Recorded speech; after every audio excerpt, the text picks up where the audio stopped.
we're checking in with our friends from Advocates for Children because normally the DBL team is gearing up to attend CASA's Red Wagon Ball.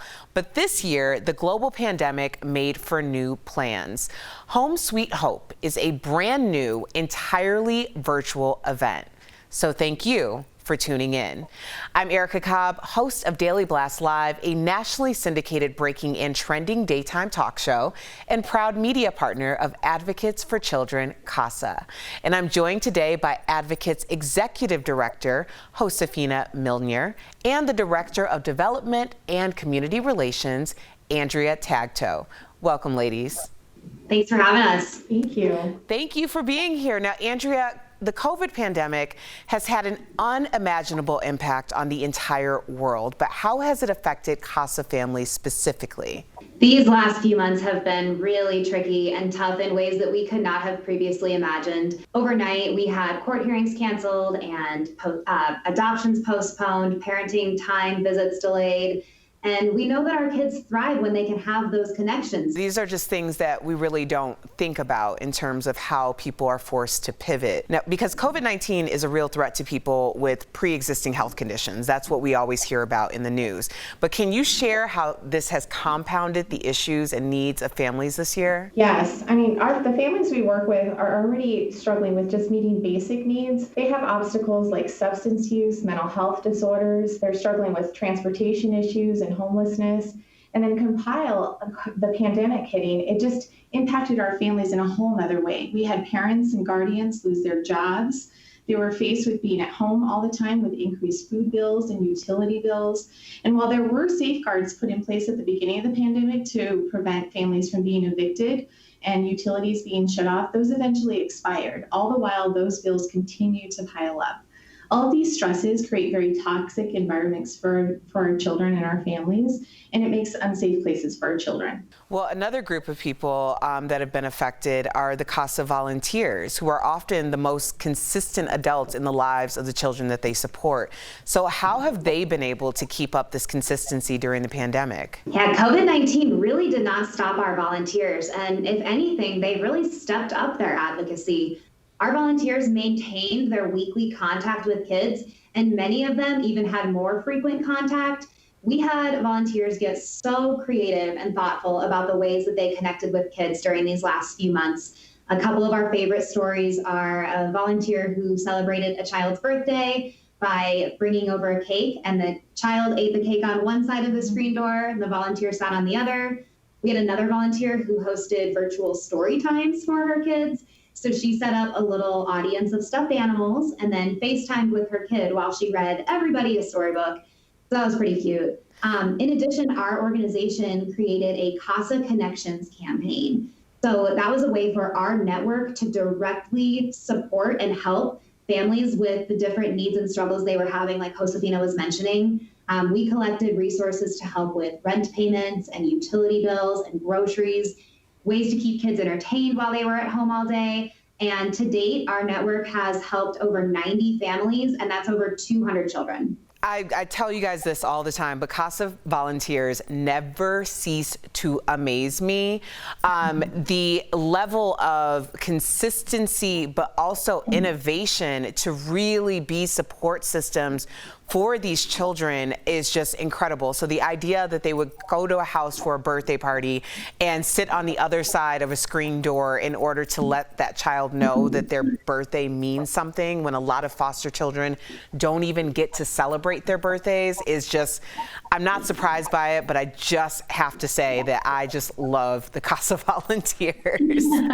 Us too. Yes, yes. Now, Josefina, one thing that we talk about a lot is what's going on with education right now, because millions of children had to adjust to online learning overnight. How has this impacted child welfare? When children are at school, families that are involved in child welfare, it becomes very scary for them. These children lost their safety nets overnight. The safety nets include teachers and counselors and coaches. And without that support system, we're not able to keep eyes and ears on these families and these children. And sometimes when they're at school, we're able to have early detection when families are struggling, and therefore be able to provide preventative services. Without them being in school, we lost that opportunity. And therefore, we saw a decrease in calls to our hotline. Our hotline saw 50% decrease within the first 2 weeks of the pandemic hitting our communities. This is huge. And now we're seeing the results of that with some pretty egregious cases coming across our office. You know, I sit here thinking, how can I help? I know a lot of people at home are saying, how can we as a society, how can we help advocate for children while relatively still under quarantine? Yeah, well, I think the most important thing we can all be doing is just keep an eye on the kids that we are having contact with and the kids that we're not having contact with. It is so important now more than ever. If you see something, say something, and then do something. So in Colorado, our child abuse reporting hotline is 1-844-CO4-KIDS. And we always say it is so much better to play it safe when it comes to our children. Please call that hotline if you have anything that you may be concerned about or you may have seen that could potentially be a red flag. Thank you. Thank you for the information. And of course, because sometimes we do see things, and if it's something that we're questioning, then we need to go with our gut. Sometimes that's the best way to lead. But I mentioned online learning earlier, and the truth is this isn't necessarily an effective reality for all children. Can you share more about this? Yeah, our families already have disadvantages accessing resources. They're facing inequities because of race, socioeconomic status, and educational background. When we pivoted to online learning, there were assumptions made that our families could access technology like Wi-Fi and laptops, which just isn't a reality for many of our families. And therefore, we had to step in gear and help provide some of these things for our families. We often see that our families, when they don't have access to these things, then our children just aren't able to fulfill those educational needs. Even something as simple as having the proper educational background to help a child with third grade math was difficult for our families. These are things that a lot of people don't think about. And I mean, when you're talking about advocating for a child, you're talking about all of their well-being. So what other resources are you seeing a disparity in, and how are these challenges being addressed? Yeah, well, we at Advocates for Children CASA serve such a large jurisdiction that we have a lot of different types of communities within our district. For example, in some of our more affluent communities, we see families easily able to access things like mental health resources. And then on the flip side, for our communities that aren't as privileged, families are waiting on long wait lists to get those same services. Another example, we keep talking about online learning, but it is just such a hot topic right now and so relevant to our children.